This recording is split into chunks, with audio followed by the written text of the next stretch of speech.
Something is happening. That's the way one of the readings for our Holy Saturday liturgy begins. Something's happening. We don't see clearly yet, but something important is happening. That's the way I felt last Tuesday watching on YouTube a Mass from Abu Dhabi in the United Arab Emirates, where more than 130,000 Christian migrant workers came together to celebrate their faith with Pope Francis. First of all, it was so good to see Christianity alive in the Middle East. On Monday afternoon in Abu Dhabi, Pope Francis and the Grand Imam of Al-Azhar, Ahmed El Tayeb, signed an important document. The document was called A Document on Human Fraternity for World Peace and Living Together. The two religious leaders are looking for a path that the two religions and the world itself can take. So something is happening. It's a wonderful document to reflect on from two great religious traditions, Christian and Muslim, together. The document begins, "In the name of God, who's created all human beings equal in rights, dignity, duties, who's called them to live together as brothers and sisters, to fill the earth and make known the values of goodness and love and peace."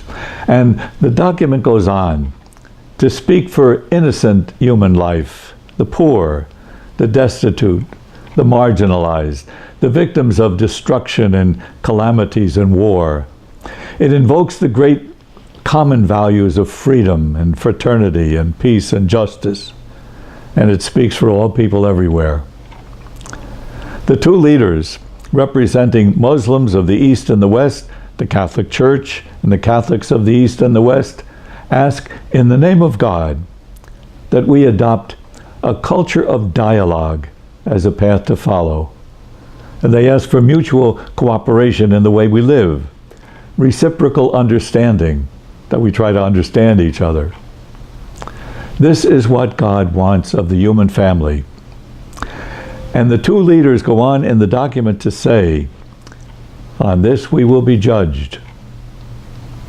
We who believe in God and in the final meeting with Him and His judgment, on the basis of our religious and moral responsibility, call upon ourselves, upon the leaders of the world, as well as the architects of international policy and world economy, to work strenuously to spread the culture of tolerance and of living together in peace, to intervene at the earliest opportunity to stop the shedding of innocent blood and bring an end to wars and conflicts and environmental decay, and the moral and cultural decline that our world is presently experiencing.